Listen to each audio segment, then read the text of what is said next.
ನನ್ನ ಸ್ನೇಹಿತ ಮದ್ರಾಸಲ್ಲಿದ್ದಾಗ ಸುಮಾರು 18-19 ವರ್ಷ ಕೆಳಗೆ ಆದಂತ ಘಟನೆ. ಇದನ್ನ ನಾನು ಬರೆದು ಇಂಟರ್ನೆಟ್ಗೆ ಹಾಕಿ 12 ವರ್ಷ ಆಯ್ತು. ನನಗೆ ಸುಮಾರು 27,000 ಮೇಲ್ ಬಂದಿದ್ದಾವೆ, ಪ್ರತಿಕ್ರಿಯೆಗಳು ಬಂದಿದ್ದಾವೆ. ಈ ಘಟನೆ ನಮ್ಮ ಜೀವನ ಬದಲಾಯಿಸಿದೆ ಅಂತ ಹೇಳ್ತಾರೆ. ಆ ತಂದೆ IT ಕಂಪನಿಯಲ್ಲಿ ಕೆಲಸ ಮಾಡೋರು. ಶನಿವಾರ ಭಾನುವಾರ ರಜಾ. ಶನಿವಾರ ದಿವಸ ಬೆಳಗ್ಗೆ ಪೇಪರ್ ಓದ್ತಾ ಕೂತಿದ್ದಾರೆ. ಹೆಂಡತಿ ಬಂದ್ರು, ಎಷ್ಟು ಪೇಪರ್ ಓದ್ತೀರಿ, ಸಾಕ್ ಮಾಡ್ರಿ ಏನೋ ಪೇಪರು, ನೋಡ್ರಿ ನಿಮ್ ಮುದ್ದಿನ ಮಗಳು ಏನ್ ಮಾಡ್ತಾಳೆ ಅಂದ್ರು. ಇದೆಲ್ಲಾರ ಮನೇಲಿ ಆಗುವಂಥದ್ದೇ. ಮಗ ಮಗಳು ಏನಾದ್ರು ಒಳ್ಳೆ ಕೆಲಸ ಮಾಡಿದ್ರೆ ಅಪ್ಪ ಅಮ್ಮ ಇಬ್ರು ನನ್ ಮಗ ನನ್ ಮಗಳು ಅಂತ ಹೇಳ್ಕೊತಾರೆ. ಏನಾದ್ರು ಕೆಟ್ಟ ಕೆಲಸ ಮಾಡಿದ್ರೆ ನಿಮ್ ಮಗ ನಿಮ್ ಮಗಳು ಅಂತ. ನಿಮ್ ಮಗ ಅಂದ್ರೆ ತಕರಾರಿ ಇದೆ ಅಂತ ಗೊತ್ತು. ಯಾವಾಗ ಹೆಂಡತಿ ಬಂದು ನೋಡಿ ನಿಮ್ ಮುದ್ದಿನ ಮಗಳು ಅಂದ್ಲೋ, ಪೇಪರ್ ಕೆಳಗಿಟ್ಟಾಯ್ತು. ಅಪ್ಪ ಮಗುನ್ ನೋಡಿದ. ಪುಟ್ಟ ಹುಡುಗಿ, 6 ವರ್ಷ ಹುಡುಗಿ ಅಳ್ತಾ ಇತ್ತು. ಯಾಕೆ ಅಳ್ತಾಳ ಅವಳು ಅಂತ ನೋಡಿದ. ಗೊತ್ತಾಯ್ತು, ಅಮ್ಮ ಮಗಳಿಗೆ ಮೊಸರನ್ನ ತಿನ್ನು ಅಂತ ಕಲ್ಸ್ಕೊಂಡ್ ಬಂದಿದ್ದಾಳೆ ಬಟ್ಲಲ್ಲಿ. ಆಗ ಮಗುಗ್ ಮೊಸರನ್ನ ಕಂಡ್ರೆ ಆಗೋಲ್ಲ, ಅಮ್ಮನಿಗೆ ಮೊಸರನ್ನ ಒಳ್ಳೇದು ಅನ್ಸಿದೆ, ತಿನ್ನು ಅಂತ ಒತ್ತಾಯ ಮಾಡ್ತಾರೆ. ಆ ಗುದ್ದಾಟದಲ್ಲಿ ಮಗುಗಳು ಬಂದಿದೆ. ಅಪ್ಪ ಪೇಪರ್ ಇಟ್ಟು ಮಗು ಪಕ್ಕ ಕೂತ್ಕೊಂಡು ಆಕೆ ಹೆಗಲ್ ಮೇಲೆ ಕೈ ಹಾಕಿ, ಅಮ್ಮ ನನಗೋಸ್ಕರ 2 ಚಮಚ ತಿಂದ್ಬಿಡಮ್ಮ, ನೀ ತಿಂದೆ ಹೋದ್ರೆ ನಿಮ್ಮಮ್ಮ ನನ್ ಬೈತಾಳೆ. ಮಗು ಬುದ್ಧಿವಂತ ಅದು. ಕಣ್ಣು ಒರ್ಸ್ಕೊಂಡು ಹೇಳ್ತಾ, ಅಪ್ಪ 2 ಚಮಚ ಅಲ್ಲ, ಇಡೀ ಬಟ್ಲನ್ನ ತಿಂದ್ಬಿಡ್ತೀನಿ, ಅದನ್ನ ಕೇಳಿದ್ ಕೊಡಿಸ್ತೀಯಾ ಅಂತ. ಈ ಮಕ್ಕಳಿಗೆ ಯಾವಾಗ ಹುಕ್ ಹಾಕ್ಬೇಕು ಅಂತ ಗೊತ್ತಿರುತ್ತೆ. ಅಪ್ಪ ಖುಷಿಯಲ್ಲಿ ನಾನು ಕೊಡ್ತೀನಿ ಮಗು, ಬೇಕಾದ್ ಕೊಡ್ತೀನಿ, ತಿನ್ಬಿಡು ಅಂದ. ಮಗು ಗೊತ್ತು ಅಪ್ಪ ಬರೇ ಮಾತಾಡ್ತಾರೆ, ಕೀಲಿಕೆ ಅಮ್ಮನ ಹತ್ರ ಇರೋದು. ಅಮ್ಮನ್ ನೋಡ್ತು. ಅಮ್ಮ ಕೋಪದಲ್ಲಿ ಗುರ್ರ ಅಂತ ಇದ್ರಿನ, ಮೊದಲು ತಿನ್ನು ಆಮೇಲೆ ಕೊಡಿಸ್ತೀನಿ ಅಂತ ಅಮ್ಮ ಅಂದ್ರು. ಕಣ್ಣು ಒರ್ಸ್ಕೊಂಡ್ ಮಗು ಗಬ ಗಬ ಗಬ ಇಡೀ ಬಟ್ಲನ್ನ ತಿಂತು. ಅಪ್ಪನಿಗೆ ಸಂಕಟ ಆಯ್ತು.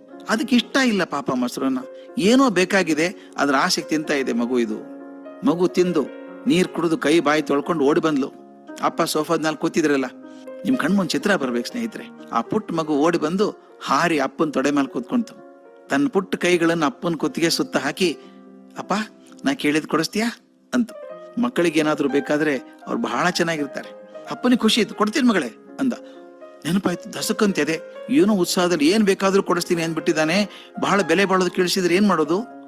ಮಗಳಿಗೆ ಹೇಳ್ದ, ಅಮ್ಮ ನಿಮ್ಮಪ್ಪ ಬಹಳ ಶ್ರೀಮಂತ ಅಲ್ಲಮ್ಮ, ಸಣ್ಣದೇನಾದ್ರೂ ಕೇಳು ಕೊಡಿಸ್ತೀನಿ. ಅಪ್ಪ ಇದು ಬಹಳ ಚೀಪ್ ಆಗಿದೆ ಅಂದ್ಲು. ಹಂಗಾರೆ ಕೇಳ ಮಗಳೇ ಕೊಡಿಸ್ತೀನಿ ಅಂದ್ಲು. ಆ ಮಗುಗೆ ತುಂಬಾ ಅನ್ಸ್ಬಿಡ್ತು, ಎಲ್ಲ ನನ್ನೇ ನೋಡ್ತಿದ್ದಾರೆ ಅನ್ಸ್ಬಿಡ್ತು. ಮನೇಲಿ ಇರೋರು ಯಾರು ರೂಮಲ್ಲಿ? ಅಪ್ಪ, ಅಮ್ಮ, ಅಮ್ಮನಮ್ಮ, ಅಜ್ಜಿ, 3 ಜನ ಹಿಂಗೆ ನೋಡ್ತಾ ಇದ್ರಿ, ಏನ್ ಕೇಳ್ತಿದೆ ಮಗು ಇದು ಅಂತ. ಆ ಮಗು ಇನ್ನೊಂದ್ ಸ್ವಲ್ಪ ಮುಜುಗರ ಆಗಿ ಕೈ ಕುತ್ತಿಗೆ ಹತ್ರ ಬಿಗಿ ಮಾಡ್ಕೊಂಡು ಅಪ್ಪನ ಕಿವಿ ಹತ್ರ ತನ್ನ ಬಾಯಿ ತಂದು, ಅಪ್ಪ ಅಪ್ಪ ನಾಳೆ ಭಾನುವಾರ ಅಲ್ವಾ ಅಂತ. ಚಿಂತೆ ಮಾಡ್ಬೇಡ ಮಗು, ನೀ ಕೇಳ ಕೊಡಿಸ್ತೀನಿ ಅಂದ. ಹಾಗಾದ್ರೆ ನಾಳೆ ನನ್ನ ಸಲೂನ್ ಕರ್ಕೊಂಡು ನನ್ನ ತಲೆ ಬೋಳ್ಸ್ಕೊಂಡ್ ಬರ್ತೀಯಾ ಅಂದು. ಅಪ್ಪನಿಗೆ ಇದೆ ಜಲ್ ಅಂತು. ಆ 230 ವೋಲ್ಟ್ ಸಾಕೆಟ್ ಅಲ್ಲಿ ಬಟ್ ಹಾಕಿದಂಗಾಯ್ತು. ಅಮ್ಮ ಅಜ್ಜಿ ನೆಲ ಬಿಟ್ಟು 3 ಅಡಿ ಹಾರಿದ್ರು. ಛೇ ಅಸಹ್ಯ, ಇದೇನು ಹುಡುಗಿ ತಲೆ ಬೋಳ್ಸ್ಕೊಳ್ಳೋದು, ಯಾಕದು? ಅಪ್ಪ ಕೇಳಿದೆ, ಯಾಕಮ್ಮ ತಲೆ ಬೋಳ್ಸ್ಕೋತೀಯ ಅಂತ. ನನಗ್ ಬೇಕು. ಯಾಕೆ ಅಂತ ಹೇಳೋಲ್ಲ, ನನಗ್ ಬೇಕು. ಬೇಡಮ್ಮ, ಗುಂಡು ಮುಖ, ದೊಡ್ಡ ಕಣ್ಣು, ಉದ್ದು ಕೂದಲು, ಎಷ್ಟು ಚಂದ ಕಾಣಿಸ್ತೀವಿ ಗೊತ್ತಾ?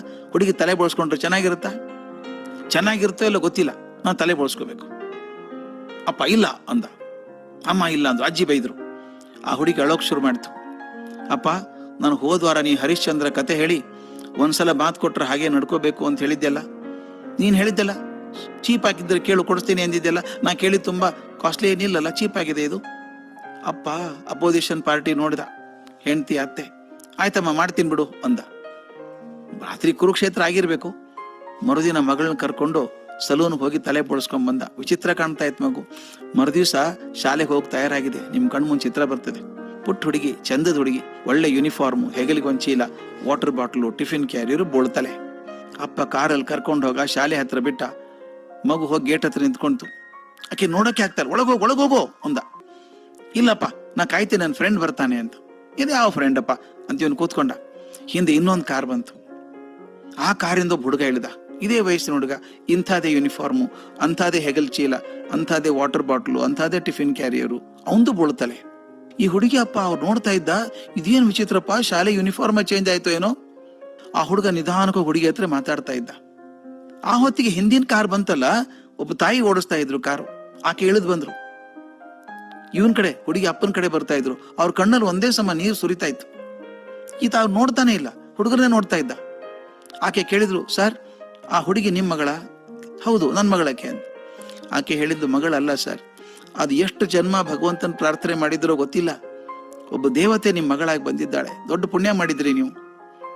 ಆ ಹುಡುಗ ನಿಮ್ ಮಗನಾ ಅಂತ ಕೇಳಿದ. ಹೌದು ನನ್ ಮಗ.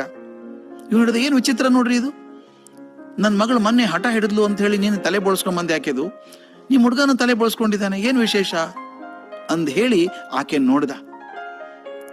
ಆಕೆ ಮೊದ್ಲೇ ಅಳ್ತಾ ಇದ್ರಲ್ಲ, ಈತ ಹಿಂಗೆ ಕೇಳಿದ ತಕ್ಷಣ ಆಕೆ ನೆಲದ ಮೇಲೆ ಕುಸಿದ್ ಬಿದ್ದು ಬಿಕ್ಕಿ ಬಿಕ್ಕಿ ಅಳೋಕ್ ಶುರು ಮಾಡ್ಬಿಟ್ರು.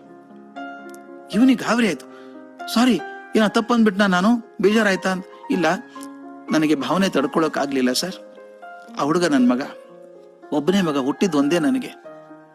3 ವರ್ಷದಿಂದ ಜ್ವರ ಬರ್ತಾ ಇತ್ತು, ಡಾಕ್ಟರ್ ಕಡೆ ಕರ್ಕೊಂಡು ಹೋದ್ವಿ, ಔಷಧಿ ಕೊಟ್ವಿ.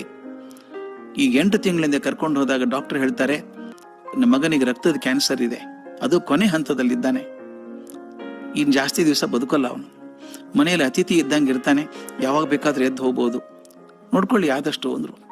ಕೆಮೊಥೆರಪಿ ಶುರು ಮಾಡಿದ್ವಿ. ಮೈ ಮೇಲಿನ ಕೂದಲೆಲ್ಲ ಉದುರು ಹೋಗಿದೆ, ತಲೆಯೆಲ್ಲ ಕೂದಲು ಹೋಗಿದೆ, ಅಶಕ್ತ ಆಗಿದ್ದಾನೆ. ಕೆಮೊಥೆರಪಿ ಮುಗಿಸ್ಕೊಂಡ್ ಬಂದಾಗ ಅಳ್ತಾನೆ, ಅವ್ನು ಬದುಕಲ್ಲ ಅನ್ಸ್ಬಿಡುತ್ತೆ ನಮಗೆ. ಆಗ ನಿಮ್ ಮಗಳು ಬರ್ತಾಳೆ, ಸ್ವಾಮಿ ಅವನ ಹತ್ರ ಶಾಲೆಗೆ ಬಾರೋ, ಆರಾಮ್ ಅನಿಸ್ತದೆ ಅಂತಾಳೆ. ಮೊನ್ನೆ ಶುಕ್ರವಾರ ದಿವಸ ಅಂತ ಅವನು ಕರ್ಕೊಂಡ್ ಬಂದಾಗ ಅವ್ನು ಬದುಕಲಿಕ್ಕಿಲ್ಲ ಅಂತ ಡಾಕ್ಟರ್ ಹೇಳ್ಬಿಟ್ಟಿದ್ರು. ನಿಮ್ ಮಗಳು ಬಂದು ಶಾಲೆಗೆ ಬಾರೋ ಸೋಮವಾರ, ಗೆಳೆಯರ ಜೊತೆಗಿದ್ರೆ ಸ್ವಲ್ಪ ಆರಾಮ್ ಅನಿಸ್ತದೆ ಅಂದ್ಲು. ಇಲ್ಲ, ನಾ ಬರೋಲ್ಲ, ನನ್ ಕೂದಲೆಲ್ಲ ಉದುರು ಹೋಗಿದೆ, ನಾನ್ ನೋಡಿ ಹುಡುಗರು ನಗ್ತಾರೆ, ನಾ ಬರೋಲ್ಲ ಅಂದ. ಆ ನಿಮ್ ಮಗಳು ಏನ್ ಮಾಡಿದ್ಲು ಗೊತ್ತಾ, ಅದಕ್ಕೆ ದೇವತೆ ಅಂತ ಹೇಳೋದಕ್ಕೆನ ತನ್ನ ಪುಟ್ಟ ಕೈಯನ್ನ ನನ್ನ ಮಗನ ಕೈ ಮೇಲೆ ಹಾಕಿ, ಚಿಂತೆ ಮಾಡ್ಬೇಡ್ವೋ, ನೀನ್ ನೋಡಿ ಯಾರೂ ನಗಲ್ಲ, ನಾನ್ ನೋಡ್ ನಕ್ರು ಅಡ್ಡಿ ಇಲ್ಲ, ನೀನ್ ನೋಡ್ ನಗ್ಲಾರ್ದಂಗ್ ಮಾಡ್ತೀನಿ ಬಾ ಅಂದ್ಲು. ಆಕೆ ಯಾಕೆ ಹೇಳಿದ್ಲೋ ಗೊತ್ತಿಲ್ಲ, ಆಕೆ ಮಾತ್ ನಂಬಿ ನನ್ನ ಮಗ ಮೊಟ್ಟ ಮೊದಲನೇ ಬಾರಿಗೆ ಶಾಲೆಗೆ ಬಂದಿದ್ದಾನೆ. ಇವತ್ತು ನಾನು ಕಾರಲ್ಲಿ ಬರ್ಬೇಕಾದ್ರೆ ನಿನ್ ಮಗಳನ್ನ ಗೇಟ್ ಹತ್ರ ನಿಂತದ್ ನೋಡಿದೆ, ತಕ್ಷಣ ಗೊತ್ತಾಯ್ತು ನನಗಿದು ನನ್ನ ಮಗನಿಗೋಸ್ಕರ ನಿಮ್ ಮಗಳು ಮಾಡಿದಂತ ತ್ಯಾಗ ಅಂತ. ಅದಕ್ಕೆ ಸ್ವಾಮಿ ನಿಮ್ ಮಗಳು ದೇವತೆ ಅಂದದ್ದು ಅಂತ. ಅಪ್ಪನಿಗೆ ಅರ್ಥ ಆಯ್ತು, ಹುಡುಗಿ ಯಾಕೆ ತಲೆ ಬಳಸ್ಕೋಬೇಕಂತಿದ್ಲು ಅಂತ. ತನ್ನ ಮುಖವನ್ನು ಕೈಯಲ್ಲಿ ಹಿಡ್ಕೊಂಡು ಬಿಕ್ಕಿ ಬಿಕ್ಕಿ ಹತ್ನಂತೆ, ಅಪ್ಪ ಮಗಳೇ, ಈ ಜನ್ಮದಲ್ಲೇನೋ ನೀನ್ ನನ್ನ ಮಗಳಾಗಿ ಹುಟ್ಟಿದ್ದೀಯಮ್ಮ, ಆದ್ರೆ ಮುಂದಿನ ಜನ್ಮದಲ್ಲಿ ಖಂಡಿತ ನನ್ನ ಮಗಳಾಗಿ ಹುಟ್ಟಬೇಡ, ತಾಯಿಯಾಗಿ ಹುಟ್ಟಿ ಬಾ, ಇನ್ನೊಬ್ಬರಿಗೆ ಏನೂ ಅಪೇಕ್ಷೆ ಮಾಡದೆ ಪ್ರೀತಿ ತೋರಿಸೋದು ಹೇಗೆ ಅನ್ನೋದನ್ನ ನಾನು ಕಲಿಸ್ಕೊಡಮ್ಮ ಅಂತ ಕೇಳಿದ್ನಂತೆ. ನಾವೆಲ್ಲ ಹಾಗೇ ಇದ್ವಿ, ಮಕ್ಕಳಾಗಿದ್ದಾಗ ಹಂಚ್ಕೊಂಡು ತಿಂತಾ ಇದ್ವಿ. ಮುಂದೆ ಬೇಡ ಬೇಡ ನಂದು ನಂದು ನಂದು ಅಂತ ಬಂದು ಬಂದು ಒಂದು ದ್ವೀಪದ ಥರ ಆಗಿ ಸಂಕಟ ಪಡ್ತಾ ಇದ್ದೀವಲ್ಲ, ಅಂತ ಮಕ್ಕಳು ನಮ್ಗೆ ಆದರ್ಶ ಆಗ್ಬೇಕು. ನಾವು ಮಕ್ಕಳಿಗೆ ಆದರ್ಶ ಆಗ್ತೀವೋ ಬಿಡ್ತೀವೋ, ಆ ಪುಟ್ಟ ಮಕ್ಕಳು ನಮ್ಮ ಜೀವನಕ್ಕೆ ಆದರ್ಶ ಆದ್ರೆ ನಮ್ಮ ಜೀವನ ಬಂಗಾರ ಆದೀತು ಅನ್ಸುತ್ತೆ.